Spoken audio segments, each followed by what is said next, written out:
नाम विशाल, उम्र 22 साल, घोटाला 2200 करोड़ रुपए का। ये खबर सुन के आम आदमी भी क्या, देश के चीफ मिनिस्टर के पैरों तले जमीन खिसक गया। भले ही ये स्कैम असम में हुआ हो, लेकिन इसमें फंसे लोग इंडिया के कोने कोने से हैं। अक्सर देखा जाता है कि ऑनलाइन फ्रॉड में अनपढ़ लोगों को फंसाया जाता है, लेकिन इस स्कैम के अंदर अच्छे खासे पढ़े लिखे लोगों को फंसाया गया। असम या देश भर में यह कोई इकलौता स्कैम नहीं है। आए दिन कई स्कैम देश भर में आते रहते हैं। ये जो स्कैम है जो कि पूरे देश भर में क्यों बढ़ रहा है, क्या है इसके पीछे का कारण, इस वीडियो के अंदर समझेंगे। आजकल लोग जल्दी से पैसे कमाने के चक्कर में आजकल लोग ट्रेडिंग को आसान तरीका मानते हैं और ऑनलाइन ट्रेडिंग के ज़माने में आजकल लोग अपने पैसे को डबल करने के लिए ट्रेडिंग करते हैं। और इसी बात का फ़ायदा उठाया असम के विशाल फुकान ने। इस 22 साल के लड़के ने इतना कम उम्र में इतना बड़ा स्कैम कैसे किया। ऐसे स्कैम करने के लिए आपके पास थोड़े बहुत पैसे होना चाहिए या फिर ज़्यादातर पहचान होना चाहिए। पैसे तो विशाल के पास था ही नहीं, उसने ज़्यादातर पहचान का सहारा लिया और अपने प्लान को अंजाम दिया। सबसे पहले उसने फार्मा, वीडियो प्रोडक्शन, कंस्ट्रक्शन इन फील्ड में अलग अलग रजिस्टर किया और खुद को बिजनेसमैन बताना शुरू कर दिया।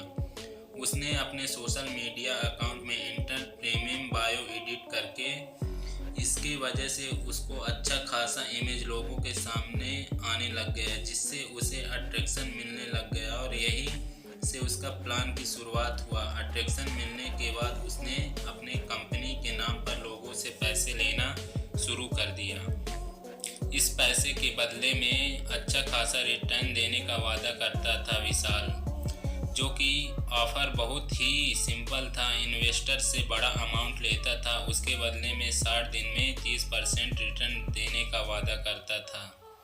अब इतना रिटर्न देकर हर व्यक्ति उसको पैसे दे दिया करता था।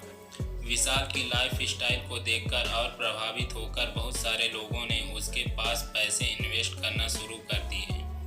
असल में विशाल पैसे बिजनेस में इन्वेस्ट किया ही नहीं, बल्कि उस पैसे से लग्जरी लाइफ स्टाइल और लग्जरी कार खरीदना शुरू किया, जिसमें उसका मदद उसके दोस्त स्वप्निल दास ने किया। विशाल और स्वप्निल दास इन्वेस्टर से पैसे लेते थे और उसके 2 महीने बाद जो पैसा मिलता था उसी में से 30% उसको वापस दे दिया करते थे। अब इन्वेस्टर को भरोसा हो गया तो वो 4 लोगों को और बताता था। ऐसे ऐसे कर करके विशाल के पास इन्वेस्टर की लाइन लग गया और कुछ ऐसे भी थे जिन्होंने अपनी ज़िंदगी भर की सारी कमाई विशाल को दे दिए। फिर उन्होंने एक इन्वेस्टर के पैसे को दूसरे इन्वेस्टर को दे दिया करते थे और इनका ये प्लान 3 साल तक चलते रहा।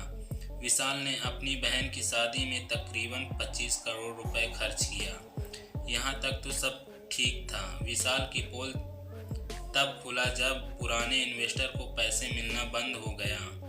जब तक नए इन्वेस्टर आ रहे थे पुराने इन्वेस्टर को पैसे मिलते थे, लेकिन जैसे जैसे नए इन्वेस्टर से पैसे मिलना बंद हो गया, पुराने इन्वेस्टर को पैसे मिलना भी बंद हो गया। ऐसे स्कैमों में ज़्यादातर स्कैमर भारत छोड़कर भागने की सोचते हैं। विशाल और स्वप्निल इसी तैयारी में थे, लेकिन उनको भागने से पहले ही असम पुलिस उन्हें गिरफ्तार कर